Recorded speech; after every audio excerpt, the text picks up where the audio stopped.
Thank you so much for the kind introduction and certainly for the invitation to speak with you all. I'm delighted. And of course, with the pandemic, we have to do things virtually, but maybe at some point in the future, we'll be able to do things in person.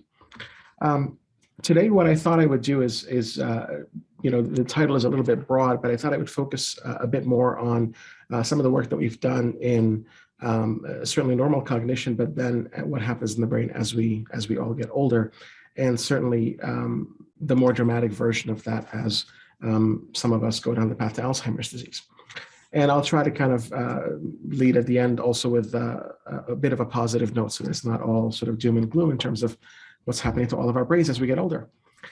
So to start, any talk about memory, I think you'll likely see something like this. And this is almost like a standard in the field now to talk about HM, Henry Mollison, and the incredible Brenda Milner, and of course, everyone else who subsequently worked with Henry. But just in case you're not familiar with the story, I want to tell you a little bit about it, because this was really the inspiration for me to get in the field and for the work that we do. Now, Henry, the story starts in 1953. Henry, as a young man, had a bicycle accident. He fell and he hit his head. And from that moment onwards, he started to suffer from epileptic seizures. And as many of you know, seizure disorder, of course, is quite devastating if it doesn't respond to pharmacological treatments. Really, the only way to be able to keep the seizures at bay, prevent it from taking over the entire brain, is to do a surgical procedure to remove the part of the brain where the seizures are emanating from. And that's what happened to Henry, who at the time was only known by his initials, HM. And he went in to have the surgical procedure, which was conducted by William Scoville. And Scoville lopped out the part of his brain that he believed were the seizure locus. And after the surgery, Henry, for all intents and purposes, seemed okay. He was able to have a conversation. He was able to count, do all sorts of things that you'd expect someone with intact cognition to do. But it became very clear quickly, once Scoville would leave the room and come back a few minutes later, that something was terribly wrong after the surgery. And that is that Henry could not make any new memories. So he would fail to recognize that this was the surgeon he was talking to just a few minutes ago. And he could have done that 100 more times, and the result would have been the same. So Scoville thought this was a very intriguing syndrome. The reason why this was sort of a precedent is because in the past, while there had been surgical resections of the same part of the brain, it was usually one-sided, so on one side of the brain and not both. This was the first incidence of a bilateral resection of that particular part of the brain, which we'll talk about in a second. So he sent word to another colleague at the Montreal Neurological Institute by the name of Wilder Penfield, a name that may be familiar to most of you. And Penfield had a young scientist, a neuropsychologist, really the person who founded neuropsychology, in other words, working with him at the time, and that was a much younger Brenda Milner, who packed up a whole bunch of neuropsychological assessments and went down to visit with Henry. And she concluded very quickly a few things that became incredibly important for the field of learning and memory. One is that indeed his ability to make any new memories, especially episodic memories, was devastated.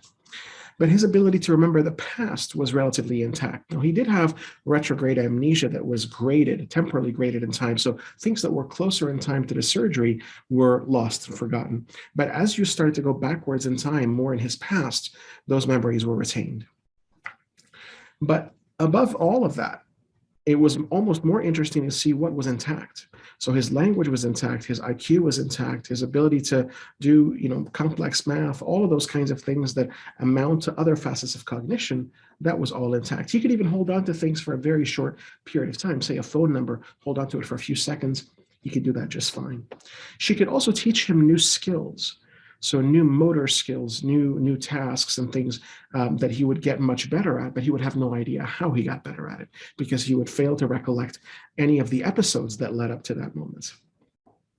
So this led to a really interesting distinction between this part of the brain that he had lopped out and the surrounding cortex, the hippocampus.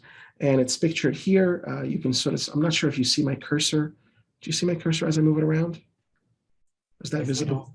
Oh, excellent. Okay. So the hippocampus and the surrounding medial temporal lobe cortex, at the time, again, we didn't know much about their function, but it became very, very clear not only what they were involved in, but what they weren't involved in. And that was almost equally important because it led to this notion of multiple memory systems. And this is, by all intents and purposes, sort of a cartoonish idea about long-term memory systems. And many of these ideas are just oversimplifications. We now know that there's lots of crosstalk, lots of crossover, and certainly the whole brain seems to be involved in so many different facets of learning and memory. But it's a useful heuristic for us to think about when we think about the role of the hippocampus and the surrounding cortex versus, say, the rest of the brain. And in particular, I'm going to draw attention to this idea of episodic memory, or memory for events, things that happen to us. So what is this episodic memory? The idea that we have memory for distinct experiences that we go through, and that's an important thing for our brain to be able to keep track of. But you can take so many different definitions of episodic memory. You can say it involves a recollective experience, it involves a rich contextual kind of thing. But one really helpful way to think about it is a much more cross-species compatible way to define it, which is really a combination of three facets: a what, a where, and a when. And the idea is that if you can remember what happened, when and where it happened, collectively speaking, this would constitute an episode or an episodic memory. We now know that it relies on the medial temporal lobes, and not just from HM, by the way. There were many, many studies after that, lesion studies in monkeys and rodents, certainly many more amnesia cases in humans, that certainly supported this idea that the medial temporal lobes are important for the storage of these episodes. And we also knew that as we get older, our ability to do this degrades, and certainly much more severely so in the case of Alzheimer's disease. And we're going to try to get a little bit at that dividing line today. What is it that tells us that maybe somebody is going down the path of healthy, normal cognitive aging, which will involve some amount of memory change and much more severe memory loss like Alzheimer's disease? So how do we operationalize this? Well, you can talk about the hippocampus in many different ways, and certainly people have. There's lots of different functions that are ascribed to it. But my people's school of thought is one that is much more ingrained in process and computation. So we tend to think about the kinds of computation rather than phenomenon that the hippocampus is involved in. And it stems from this rationale, the idea that memories, the kinds of things that we go through on a day-to-day basis, are actually highly overlapping and have the capacity to interfere with one another. And a perfect example of this is where you park your car in the parking lot. So if you park your car in a spot in that parking lot today, at work, say tomorrow, you come back and park in a spot that maybe is close enough to it, but not the same exact spot. How do you know when you come out today to go to the parking spot where you parked today and not yesterday? Now, those experiences are highly overlapping. They're very, very similar. It's around the same time of day, lots of shared features. But our brains can keep track of those experiences and certainly separate them from one another. So how do we do that? How do we prevent this catastrophic interference from overriding experiences in our brains and keeping them separated? And the answer comes in the form of this particular computation referred to as pattern separation. So pattern separation, this is more of the lay definition rather than the computational definition, but it's a useful one, is a necessary episodic memory process by which we can distinguish among similar memories. Now, it does have a lot of different mechanisms associated with it, and I'll say candidate mechanisms because we're still not really quite sure if it's one or more of those types of mechanisms, but we do know it requires the hippocampus. So where did these ideas come from? A lot of it came from David Marr. So he hypothesized that actually within the hippocampus, you have this incredible set of architectural features that might give rise to pattern separation, and the counter computation to it, which we'll talk about in a second, or the idea of pattern completion. So what did he hypothesize? Well, this is a kind of, again, a simplified schematic of the hippocampal circuit, and here it's sort of drawn anatomically. And what he hypothesized is that the dentate gyrus, this particular subregion of the hippocampus, is where the magic happens. And the reason why he hypothesized that the dentate gyrus is the source of this pattern separation signal is because it has, at least in the rodents, about 1 million granule cells that get input from only about 250,000 entorhinal pyramidal cells in layer 2. So there's a massive divergence of signal as you enter into the dentate gyrus. In addition, those cells, those granule cells in the dentate gyrus, are very difficult to make them tick. They're very difficult to fire. So anyone who does recordings, for example, of dentate gyrus knows that it's very quiet. In fact, you almost know that you're in a dentate gyrus as you're lowering the probe down because you don't get very much activity. Whereas everywhere else, you get a lot more activity, a lot more noise. So it has this sparse coding quality to it. In other words, experiences can be represented by a very sparse number of cells or a very sparse network of cells. So that seemed to be a required condition for the computation of pattern separation. Now, immediately downstream of the dentate gyrus is this region here, CA3, which is one of the CA fields of the hippocampus, but it also has a very intriguing architectural feature, and that is its recurrent collateral network. In other words, the largest source of input to CA3 pyramidal cells is actually itself. So it is capable of taking information that comes in from the entorhinal cortex and perhaps pattern-separated information that comes in from the dentate gyrus through this very powerful mossy fiber connection and quote, clean it up into a completed representation or use a partial or a degraded cue to be able to retrieve an existing memory. So say you're on the bus and you see somebody's face and they look very familiar to you. And then after a few seconds, you remember exactly who this person is. You remember their name and the last interaction you had with them. So that means the CA3 was able to use its recurrent collateral network to retrieve that original representation. So for an episodic memory system to work very effectively, you need to balance these two computations. You need to have good pattern separation and good pattern completion. So those are the computations. Now the question is, what happens as we get older? And the first clues to this came from the work of the late Ian Wilson and working with the late Howard Eichenbaum and Heike Tanila and Michaela Gallagher in older Long Evans outbred rats. And these are rats that represent many of the features that we see in cognitive decline in older adults. They don't get Alzheimer's disease, they're not transgenics, but they do get cognitive decline and memory change. And what they observed is that if they were to lower their probes into the CA3 of these animals and record from place cells. Now, these place cells are going to have a representation of that map in space.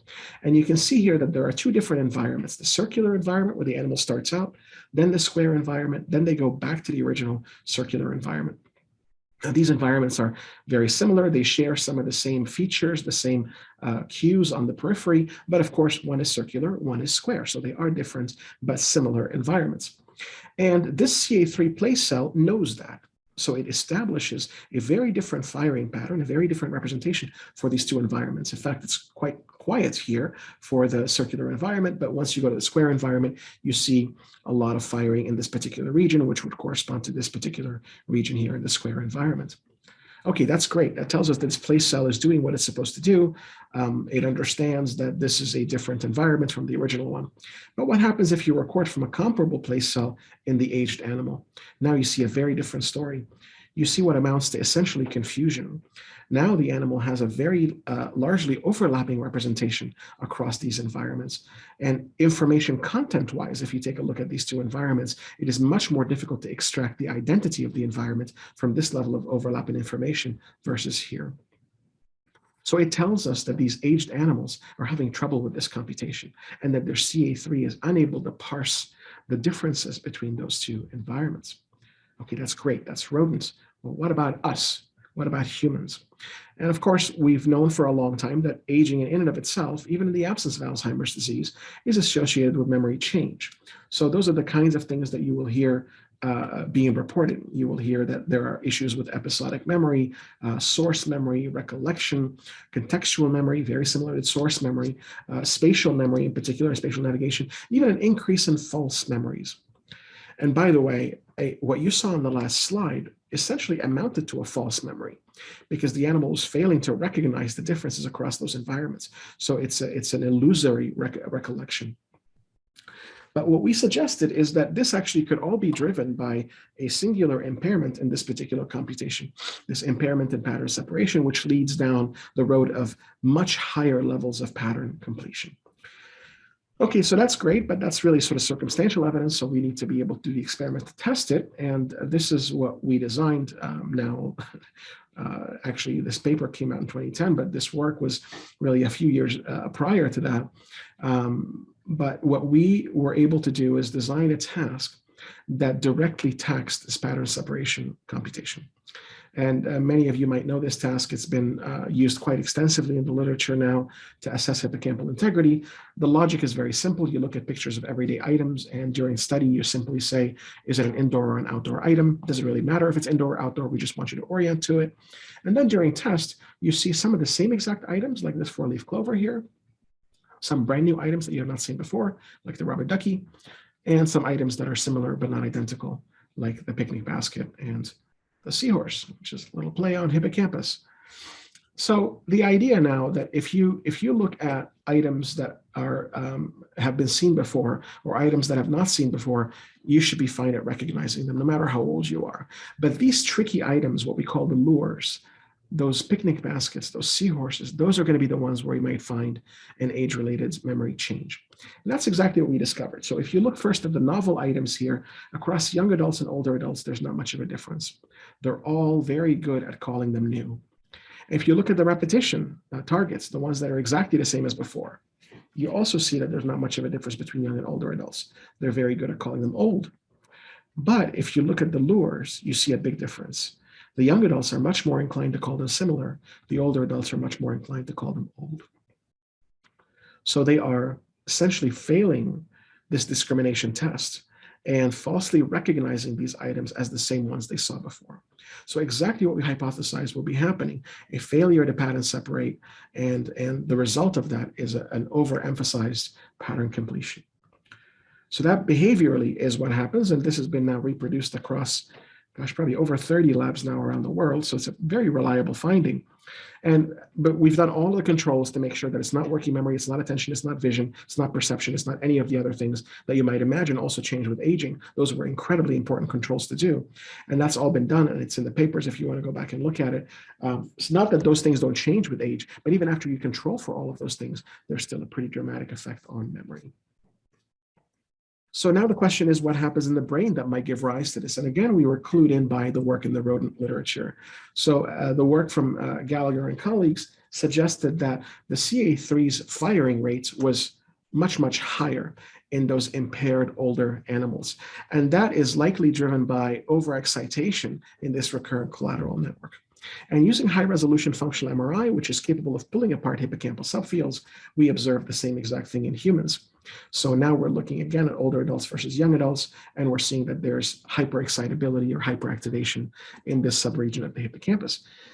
Now, interestingly, at the time, there was some evidence to suggest that the hippocampus did exhibit some hyperactivity or overexcitation in the aging brain. But the interpretation in the aging community was always that this is a compensatory phenomenon, that this is the hippocampus ramping up its neural resources to be able to solve the task at hand, that it's actually a helpful or a good thing to have. And this is the reason why the paper took a couple of years to get published, because I don't think anybody really believed it initially, but we were first to show that this actually was an index of dysfunction. That the more hyperactivity you had, the worse off the behavior was. And you see this here in this inverse relationship. And again, we've shown this quite a bit now across many different papers. I'm just showing you the initial set of findings. So the lure discrimination index is the ability to separate out those similar lures and call them similar rather than old. And here's the hyperactivity in the dentate and CA3 regions. And you see that the relationship is exactly the opposite of what would have been predicted by the rest of the field. It was an inverse relationship, or an index of dysfunction rather than compensation. But still, that's sort of a correlational evidence, right? So we want to be able to show for sure that this is an index of dysfunction, that this is dysfunctional hyperactivity. And the way to do that is to try to reverse it. And that's exactly what we tried to do. So here is a study that was led by Arnold Bakker and Michael Gallagher, actually a clinical trial. That was our first proof of concept of this idea that if the hyperactivity is bad for you, we should be able to reverse it with an anti-epileptic. And that's exactly what was demonstrated here. This low dose of an anti-epileptic called levetiracetam, a much lower dosage, by the way, because these are not patients with epilepsy. Typical epileptic patients would be prescribed 1,000 to 2,000 milligrams BID, but here it was 125 milligrams BID, a dose that most clinicians did not believe would be effective in any way, by the way. But again, this is not epilepsy. This is just age-related, cognition. So here's the finding. CA3 dentate activity in an independent sample replicated the hyperactivity finding and showed that it goes down and gets normalized with levetiracetam. But even more importantly, the behavior was improved. Here's the number of false alarms or errors, and you can see that again, it was elevated in AMCI patients that are on placebo, but once they got on the anti-epileptic, that was appreciably diminished. So these results were promising enough, of course, to take this into phase 3, which now is the current phase of this trial. It's run by Gallagher and colleagues out of Johns Hopkins, but we'll have results hopefully soon, and we'll be able to tell for sure if this is going to be a potentially a mechanistic therapeutic intervention in Alzheimer's disease. So now the big question for us is, well, what is this hyperactivity doing, right? So what is the impact? Why is it connected to age-related memory loss? Is it connected with some of the other pathological features that we see in the aging brain? And we've known for some time that the perforant path, which leads from the entorhinal cortex and into the dentate and CA3, is degraded with aging because for two reasons. One is that has been shown in even as early as the work of Carol Barnes in her dissertation work. So this is some time ago. It has been shown, Yuri Geinesman and others have shown this with looking at synapse count. So it's been a well-reproduced finding in the field that the perforant path degrades with aging. But also we know that there is this phenomenon of dendritic retraction that happens in the CA3 region as a result of stress and any other sort of manipulation that impacts the CA3 in a negative way. It pulls back its apical dendrites that usually make connections with these perforant path axons. So all in all, we suspect that the perforant path in humans, if we were to look at it in vivo, we should be able to get an index or a signal that allows us to map this onto either memory performance or this hyperactivation. So for this, we use diffusion tensor imaging. This is actually a study from our colleagues at MGH at the Martino Center in postmortem tissue. This is 40 hours on a 16 Tesla scanner, I believe. And you can see here a beautiful tractography of the perforant path going from layer 2 entorhinal cortex and up into the subiculum into the hippocampus. And these are images from our diffusion, ultra high resolution diffusion imaging sequence. Of course, you can tell the resolution is nowhere near as high as here, but then again, this was 40 minutes in the scanner with live human beings rather than 40 hours with ex vivo tissue. So we were able to get signals that looked very, very similar to what we saw in postmortem tissue, which was nice validation. And then we came up with a method to be able to measure the integrity of the perforant path across its entire extent. And we documented that it was indeed degraded in older adults. And then in a later series of studies, we showed that was also connected with the hyperactivation that we saw in dentate and CA3, and certainly predicted the degree of memory impairment or pattern separation loss that we saw in older adults. So to summarize this, kind of where we have been, at least for some time, in this medial temporal lobe network. This is from a Trends in Neuroscience article that my former student, Stephanie Liao, and I co-authored. Stephanie is now an assistant professor at Rice University, continuing to work on these issues with older adults, but also taking it to a slant of emotional memory. But what we surmised was happening here is that due to a loss of inhibition that happens in the CA3 region, you end up getting kind of a reinforcement of the autoassociative network in CA3, which leads to this hyperactivity. And then as a result of that, you actually get degeneration of perforant path loss. This is an example of what's known as Wallerian degeneration, sort of a retrograde degeneration. And once you have this white matter change, the source of this white matter in the lateral entorhinal cortex it starts to also degrade. So that's the next place that we wanted to look. What is happening really in the rhinal cortex, the source information to the dentate? And the logic wasn't just neurobiological, it was also conceptual when you think about it, because the idea is that we want the hippocampus to do a very good job with memory signals, or at least perceptual signals that it's receiving from the rest of the brain. But if those signals are already garbage, you can't really expect the hippocampus to do a good job. So in the computer science language, we talk about GIGO, right? It's garbage in, garbage out. So we wanted to make sure that the quality of the information coming in wasn't really degraded enough that the hippocampus can't possibly be expected to do a good job. So this turned our attention to rhinal cortex, and this brings us to the division of labor that we see in the rhinal cortex. And that is that the perihrinal and lateral entorhinal cortices are preferentially responsive to object properties. This is based on recordings mostly, but also I'll share with you some behavioral data. And the counterpart is the perihippocampal cortex or poststernal in the rats, and the medial entorhinal cortex are preferentially responsive to spatial information. Some of you may recognize the medial entorhinal cortex, for example, is where you find grid cells and other spatially selective cells, whereas in the lateral entorhinal cortex, you don't find a lot of spatial tuning. You find some that are conditional, but it's mostly object-related properties that they're tuned to. So how do we look at this at humans? And this brings me to the work of another former student in the lab, Zach Ray, who's now an assistant professor at WashU St. Louis. He designed a variant of our pattern separation task that combined an object and a spatial manipulation. So here, objects were shown in one of many locations on the screen. And then during test, either the object identity changed, so you can tell that these couches or chairs are a little bit different from one another, or their spatial location changed, like this basketball here moving to this location instead. So you had object lures and spatial lures, essentially. And again, you had exact items, repetitions, and novel foils, brand new items. And the question was, if you look at the object lures, would you see modulations in lateral entorhinal cortex and perihrinal cortex? And if you look at the spatial lures, do you see modulations in medial entorhinal and perihippocampal cortex? And he spent a ridiculous amount of time actually piloting these tasks to make sure that behaviorally they were matched for difficulty, matched perceptually, matched in every way you can imagine, so that when we were looking at neural signals, it actually all made sense in terms of interpretation. And I think he was quite rewarded by this because the signals were very, very clear.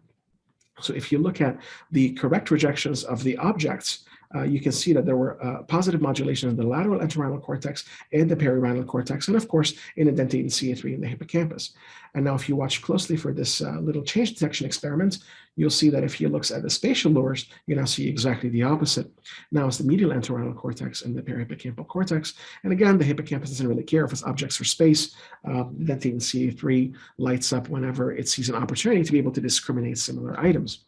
I'm not going to go through too much methodological detail here, but there was also connectivity data and so on to show that different functional regions were sort of interconnected with one another in the context of these trials.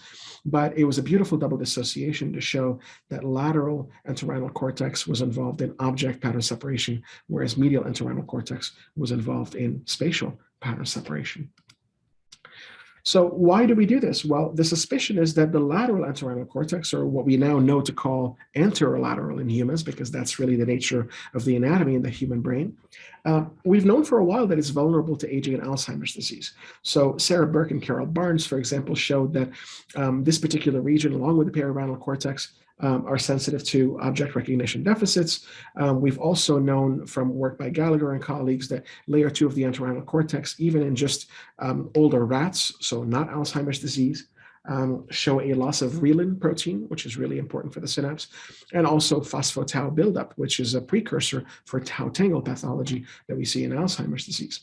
And we've known for quite some time from Brock and Brock that the lateral entorhinal cortex and the perihrinal cortex, which form this transentorhinal region, are really sites of initial tangle pathology in Alzheimer's disease. Certainly, they're not the only ones. We now know that there's many other places where you see this, but they're some of the most salient early in the disease. Now, more recently, work from Rosanna Olson and Morgan Behrens showed that in undiagnosed older adults, looking at cognitive decline, structural integrity of the anterolateral entorhinal cortex also was associated with cognitive decline. And then we subsequently showed this in AMCI patients, and I'll show you some of that data in the ADNI study, the Alzheimer's Disease Neuroimaging Initiative. So all in all, this kind of amounted to two things. One is that there's already abundant evidence that this is the place to look when we're looking for potential pathology related to cognitive decline and potentially Alzheimer's disease. And two, we now have a task that we think selectively might tap into it. So that's exactly the logic for Zach's final dissertation project, which was published in 2018 in this Neuron paper, where he compared young adults and older adults, again, using his task with objects in space. But here he blocked it. So he had object blocks and spatial blocks. This tended to make it a little bit easier for older adults. You can clearly see that on target recognition, there was no difference at all across all bins, whether it's object or spatial, young, old, they all did very well. But when it came down to lure discrimination, actually it was the object mnemonic discrimination or lure discrimination that was impaired in older adults, but they were relatively intact on this spatial task. So what does that mean? Well, it suggests to us that if the lateral entorhinal cortex is really that site of early impairments, and these are older adults that are not diagnosed with any memory loss or Alzheimer's disease, that may be a feature that's related to the aging brain. And now the question is, do we see signals in the lateral entorhinal cortex that might predict this behavioral effect? And of course, I wouldn't be setting it up this way if that wasn't the case. Again, here you see a beautiful double dissociation between the lateral entorhinal cortex and the medial or posterior medial entorhinal cortex. And first, I'll draw your attention to just the nulls here, which is activation in the lateral entorhinal cortex, but in the context of the spatial blocks, you don't see much modulation at all, and you certainly don't see group differences. That's not what this task is supposed to tap into. And then when you look at the posterior medial entorhinal cortex during the object blocks, again, you don't see much modulation and you don't see a group difference. And then if you were to look at the posterior medial entorhinal cortex and the spatial block, so that's a task that is appropriate for activation in this region, you definitely see positive modulations, but you don't see a group difference. It's only when you get to this bin here in the top left that you see something very interesting. You see a modulation in the anterolateral entorhinal cortex that the young adults are able to bring up that level of activation as you change the level of similarity, but older adults have trouble with that. So this is an interaction across those two manipulations. And what we're seeing here is a very selective effect where older adults are impaired only in the object task and only in the anterolateral entorhinal cortex. So this was, of course, very, very exciting. And then we followed up this work with work by Andrew Holbrook and Dan Gillen. Dan Gillen, my colleague here at UCI, is the chair of statistics, and Andrew Holbrook did this work during his PhD here. He's now an assistant professor at UCLA. And what he looked at was the ADNI study, the Alzheimer's Disease Neuroimaging Initiative. So here we have a very large sample and looked at just the structure. So this is essentially looking at cortical thickness in these regions and looking for progression of neurodegenerative change across time. So here they're looking over 36 months, and you can clearly see if you compare the three groups, the controls, the MCI, and the AD groups, you see a clear dissociation in these three lines in the anterolateral entorhinal cortex, whereas you see much more overlap in the posterior medial entorhinal cortex. And that has to do with the potential quality of this region as a biomarker, as something that is going to differentiate groups and show a progression in terms of decline. Then they did another analysis to try to get this down to the level of pathology. So this is a subset analysis looking at amyloid ratio, which is a really helpful ratio to be able to characterize concurrently phospho-tau and A-beta. And what they saw is that the trajectory of decline in the anterolateral entorhinal cortex in the amyloid ratio negative group was differentiated from the amyloid ratio positive group. So this tells us that the structural degeneration in this region is actually tapping into the pathology, whereas structural degeneration in the posterior medial entorhinal cortex, this other region, doesn't seem to be able to do so, at least at this stage in the disease.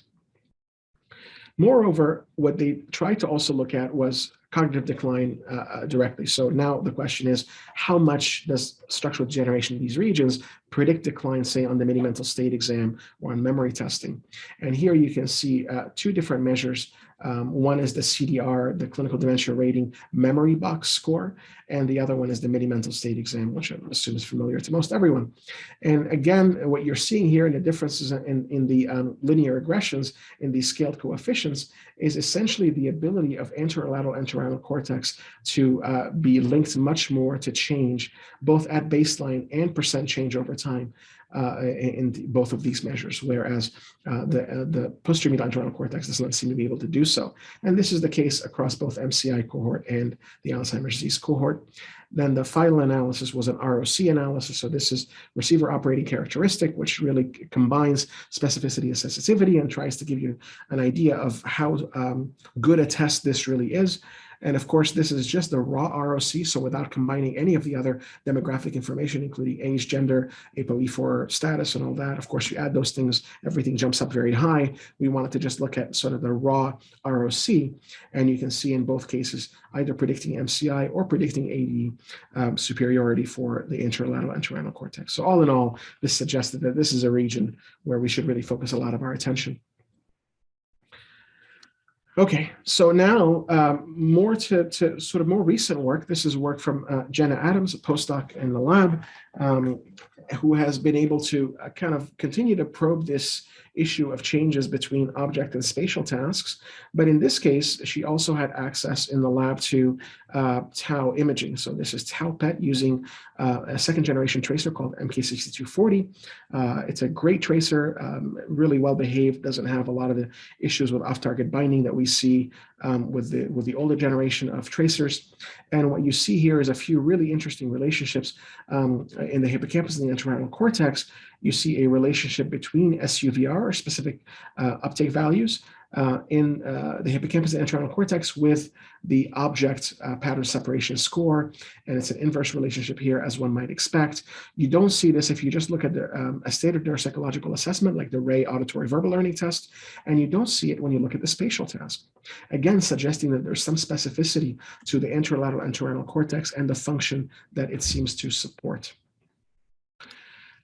Then other work by Freddie Marquez, who was a PhD student in the group and just moved to a postdoc at UCSD very recently.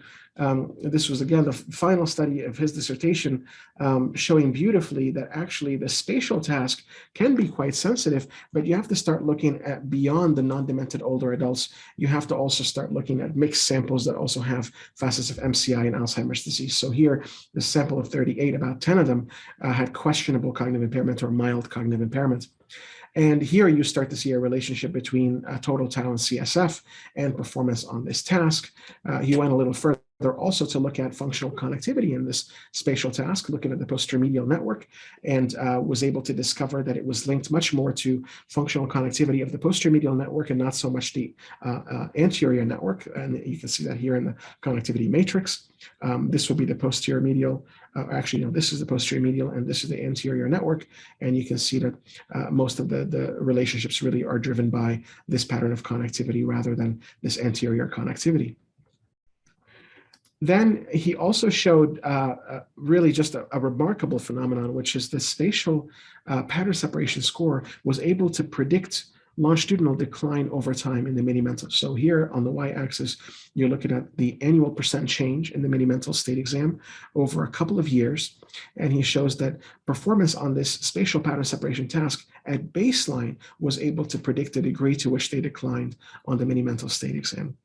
And this relationship certainly was stronger if you just limit it to the impaired individuals, but it was there across both of those groups. So going back to our original model, what have we learned and what additional pieces can we add to it now? Well, we've talked about loss of inhibition, hyperactivity, perforant path loss. So now we're sort of in this domain here, and we can start to add another feature, which is anterolateral entorhinal cortex, both dysfunction and thinning. So we're talking about synapse loss and dysfunction leading to functional activation and network connectivity changes, but also cortical thinning in this region that is a part of the neurodegenerative process that you see in Alzheimer's disease. Now, the question is, where do you start to see medial entorhinal cortex dysfunction and thinning, what is really reflected in the spatial pattern separation task? And the argument here is that you start to see that later. So the entorhinal cortex in general is going through massive neurodegeneration, but the argument here is that it's not all at the same time, that the lateral entorhinal cortex is first to start to change, followed by the medial entorhinal cortex. So some of this work that has been done in the literature in the past, looking at grid cells, for example, in MCI patients, this is work from Christian Doller and others, beautiful work showing that these cells or representations of these cells in functional MRI might change early in the disease. We would argue actually that that's a little bit later than some of the things we're seeing in the lateral entorhinal cortex. And of course, the next step here would be regional tau accumulation, which is Brock stage 1. And then from there, you start to see changes in Brock or Brock stages in the hippocampus, and then obviously to the rest of the cortex as you see this spread of tau pathology. So it's sort of a, it's a mechanistic pathway, and it suggests that a lot of the things that happen very early are related to functional and synapse change rather than pathology and proteinopathy. Many of these things have been validated now, certainly with the clinical trial and so on. But I think we're still in a stage where we need to be able to confirm some of these predictions in longitudinal studies. Okay, so I want to share with you one more thing, right, if I have a few more minutes, because this is kind of the new direction that we're going into. And I actually just saw one of my, maybe a couple of my students are on there, but Batul and maybe a couple of others are on there. So I want to show some of their work. But the idea is that very recently, just in the past couple of years, we've started to shift our attention to vasculature, and to the idea that actually vascular change may be some of the earliest antecedents to even some of the things we're talking about today. And so we've structured the renewal of our project and a lot of the effort that we're going through in the lab right now in terms of methods development to really focus on cerebrovascular supply and vascular changes, both in the medial temporal lobe and throughout the brain. And I want to share with you some of Batul's beautiful work. This is actually looking at white matter hyperintensities.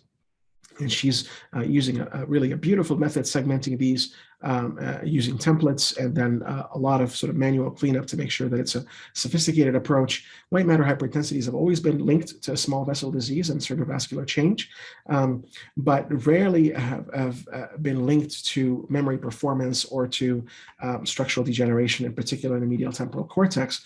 So that's exactly what she looked at here. So a white matter hyperintensity volume, particularly in the occipital cortex, is predicting perirhinal cortex volume. And you can see here that the larger the white matter hyperintensities are, the smaller the perirhinal cortex is. So this is evidence of neurodegeneration or structural decline.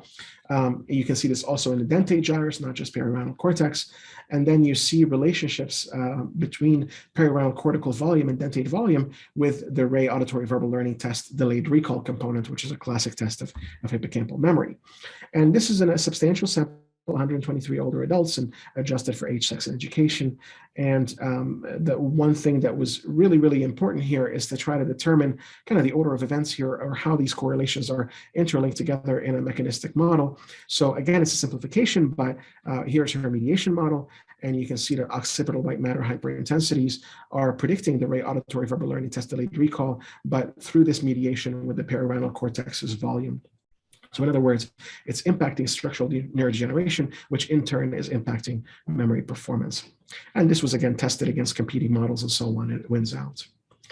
And then finally, I want to show you some data from a postdoc in the lab, Caroline Schwiesco, who has been using a brand new technique to measure cerebrovascular integrity by looking at reactivity. So this is the idea that the reactivity, or the ability of the vasculature to flexibly handle the blood supply, is potentially an indication of vascular health, and is something that we should be able to measure and assess in vivo in humans. And the problem with that is that in the past, when that has been measured, it usually requires hypercapnia or a gas challenge, and that's difficult to do with older adults in the scanner. So this brand new method using resting state fMRI without this gas challenge to be able to predict cerebrovascular reactivity. And you can see some of the preliminary data from this here. And importantly, if you look at cerebrovascular reactivity measures calculated from the hippocampus, you can see a nice relationship. This is again preliminary with object pattern separation scores. So we're now expanding this to a larger data set and trying to do it in public repositories to look at how effectively we can apply this method to existing data as well. So all in all, I just want to summarize it, that I have one last thing that I want to mention to you.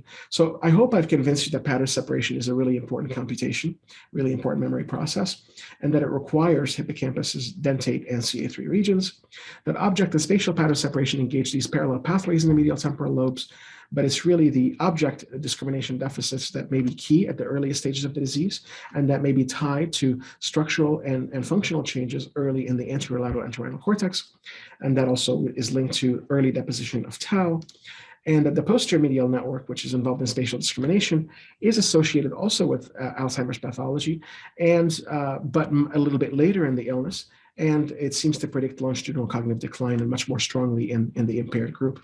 And then finally, cerebrovascular change may be some of the earliest antecedents to cognitive decline, and we can see that they are linked to neurodegenerative changes, structural changes in the medial temporal lobe, and certainly to memory performance. So, all in all, we can go back in the model and start putting more and more pieces to this puzzle. But instead of doing more of that now, I want to tell you kind of the end game that we're thinking about in the lab now. So where does this take us? What does the road ahead look like? And the rationale for this really comes from the idea that brain disease in general, not just Alzheimer's disease, brain disorders is, this is a global challenge affecting about a quarter of the world's population. So it's really, really important that we start thinking seriously about changing the way that we intervene in brain disorders. And the problem is, if you look at CNS clinical trials, unlike clinical trials in other indications, in CNS, in the brain, 85% of them have failed and miserably failed. And there are lots of reasons for this, but I'm just going to highlight a few here. An incomplete understanding of disease circuitry certainly contributes. Poor translation from preclinical models, especially in Alzheimer's disease. The use of transgenic models has led us down, I think, quite a problematic path. Focusing on pathology rather than circuits, and pathology may or may not be the issue, right? Uninformed, and by pathology I mean proteinopathies, right? Amyloid, tau, and so on. Clinical trial design often has problems, so selection and stratification is often uninformed. Links between disease features and cognition. So amyloid is a great example. Amyloid very rarely links up to cognition, and yet it is the target for a lot of clinical trials out there. And then outcome measures in clinical trials tend to be very insensitive. They're very global measures that are hard to budge, as opposed to, say, these pattern separation tasks that are a lot more sensitive. So how do we get past this and be able to create the case for pharma that they should stay in this business and they should be able to conduct clinical trials that are sufficiently de-risked? Because right now they're taking huge risks and investing hundreds of millions of dollars. And certainly the NIH is doing that as well. Every government around the world is doing that. And we're trying to figure out how to better inform this approach. So this is what we're proposing. And it's the sort of the B2C platform, the biomarkers and cognition platform. And the idea here is that you have to couple sensitive cognitive tests, and this is really talking about early stage clinical trials, sensitive cognitive tests, much like the ones that I've shown you today, and biomarkers that confirm circuit mechanisms. So the tasks can't be done in vacuum. The tests have to be linked to very specific circuit changes. And that's really what we have here in these pattern separation tests to provide this biological proof of concept. But the combination of those two in early, say, phase 2 clinical trials can substantially reduce risk because we can see actual evidence of mechanism of action and change of disease. So what kinds of things do we have to throw at it? I'm not going to go through this in detail at all, but I showed you one or two tasks today, the object and spatial tasks. We have many others. There's a temporal discrimination task and emotional discrimination task. And we spend quite a bit of time validating these tasks and ensuring that we understand exactly the circuitry that underlies them before we start applying them to clinical trials. But that's the idea, is to use these very, very sensitive kinds of assays and link them up with real neurobiological biomarkers.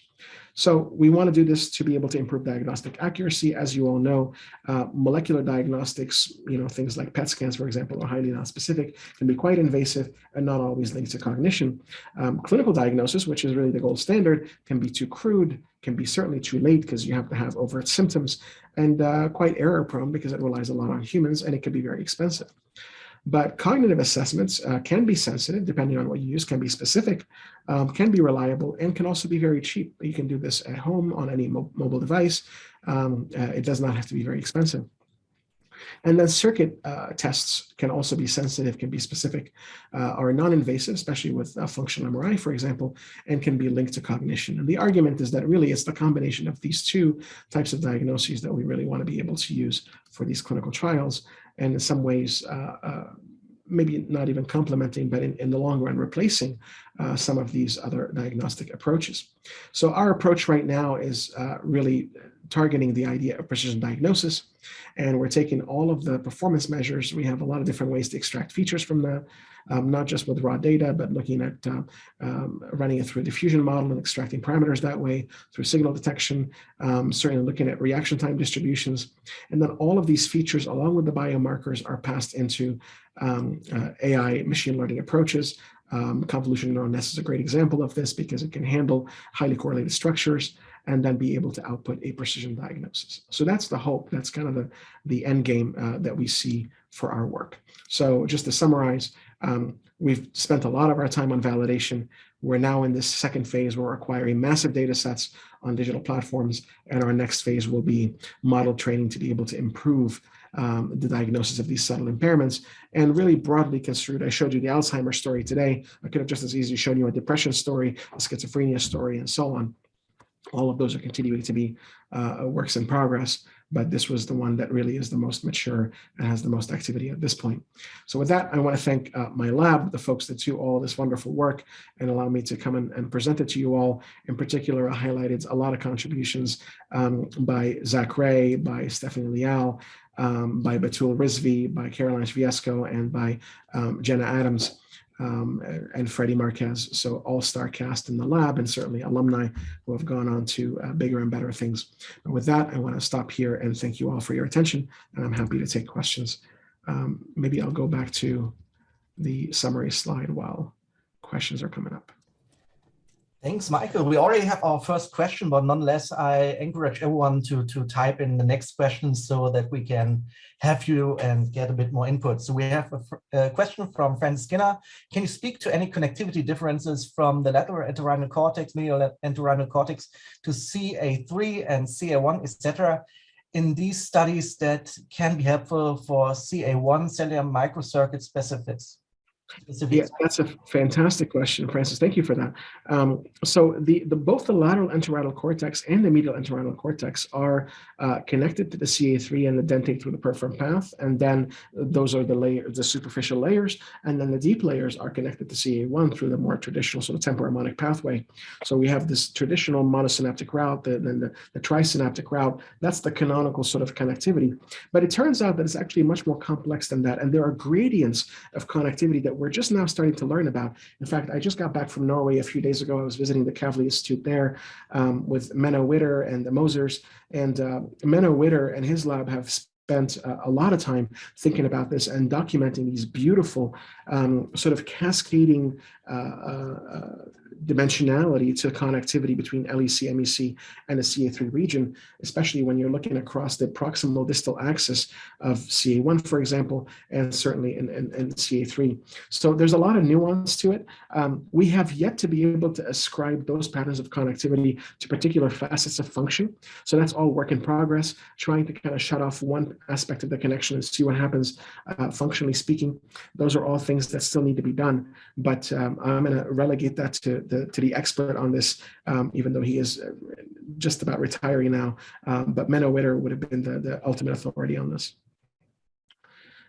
Next question. What considerations went into choosing 125 milligram dose of LEV? Was there previous dose response data in other models? Again, fantastic question, Chris. And your sense is absolutely right. So the equivalent of that in the rodent model was applied, actually multiple rodent models. And we did beautiful, actually, I shouldn't say we, it was really mostly Michaela's lab doing these beautiful dose ranging studies in the animal model before they kind of settled in at 125 milligrams BID. Now, that said, after the initial proof of concept of 125, the subsequent piece of that clinical trial was another dose ranging study to try to determine whether 75, 125, or 250 worked best. So there was a dose bracketing procedure that was used in the human trial to follow up on the work that was done in animals. So it was very, very informed in terms of a dose. Let's see, next question. So far, only Fornix, nucleus space of minor, and VCDS, deep brain stimulation have been tried. Hippocampal DBS may be worth to try to decrease CA3 hyperactivity. You know, that's a great question.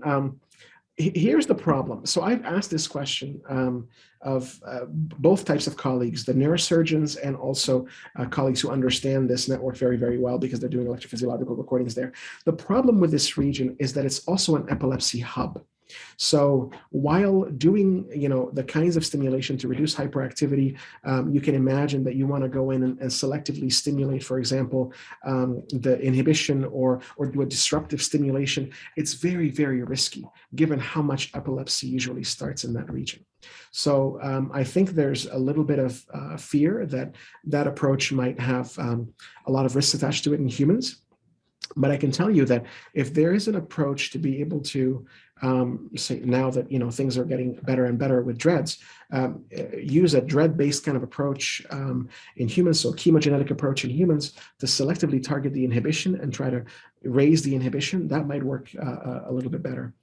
But yeah, I don't know. I don't know that DBS would ultimately work in the hippocampus. There's certainly thalamic DBS that also seems to have memory rescue associated with it, but that's for slightly different reasons. Okay, so let's get to the next question. What is the evidence for pattern separation abnormalities in other conditions affecting layers of the hippocampus, like carbon monoxide poisoning, TBI? Great question, Amar. So we see evidence for pattern separation abnormalities, certainly in depression. We've documented that in my lab and several others, including Renee Hen's lab and models. We see it in schizophrenia. Again, we've done some of this work in my lab in collaboration with Adrian Lottie and others. And we see clear evidence of pattern separation deficits.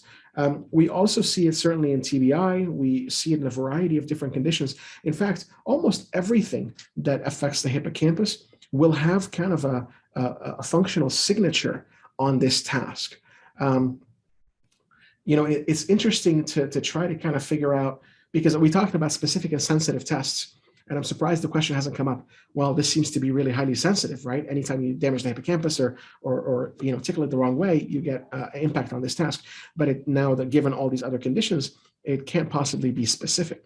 And the answer is yes. In and of itself, the object pattern separation task may not be very specific, but the combination of these different tasks that we're using actually ends up increasing the specificity quite a bit, because each task is sensitive not just to the hippocampus, but to the hippocampus communication with different networks. So the emotional task is hippocampal to amygdala to MPFC. The temporal task is very much prefrontal or MPFC, dorsolateral prefrontal cortex, and hippocampus. The spatial task is much more retrosplenial to hippocampal. So there's combinations of networks that are kind of being tapped into with these tasks, and that can get us to slightly more specificity. But your sense is absolutely right, that there's a lot of different conditions where the hippocampus is impaired, where you see impact on performance in this task. Okay. Oh, hi, Jen. Let's see. Do the object pattern separation changes always predict the eventual onset of the spatial pattern separation? Oh, that's a really interesting question. And, I can't give you a straight answer, to be honest, because we have not done longitudinal study. I think that the longitudinal studies need to be the ones that we use to make that case. I've made a hand-wavy case based on cross-sectional data saying, look, these guys are non-demented, they're sufficiently early. We see, evidence of object pattern separation and not spatial pattern separation loss. But these folks are a little bit more advanced. We see evidence for both. Obviously, object pattern separation is already shot, but now you get this additional component of spatial pattern separation. But because it's all been cross-sectional and not so much longitudinal, really hard to make the case that I'd like to make. So I think we have to wait. We're doing that now. We're certainly collecting longitudinal data, but it'll probably be a couple more years before we have a large enough sample over an extended period of time where we can tell really the sequence of events and how these things are kind of predicting one another. Thank you. Okay, I think that there are no more questions. So thank you, Mike, for giving this great talk. And thank you all. So early. Oh, no worries at all. Great to be with you all. Thank you so much for the invitation, and hope to see you all again soon.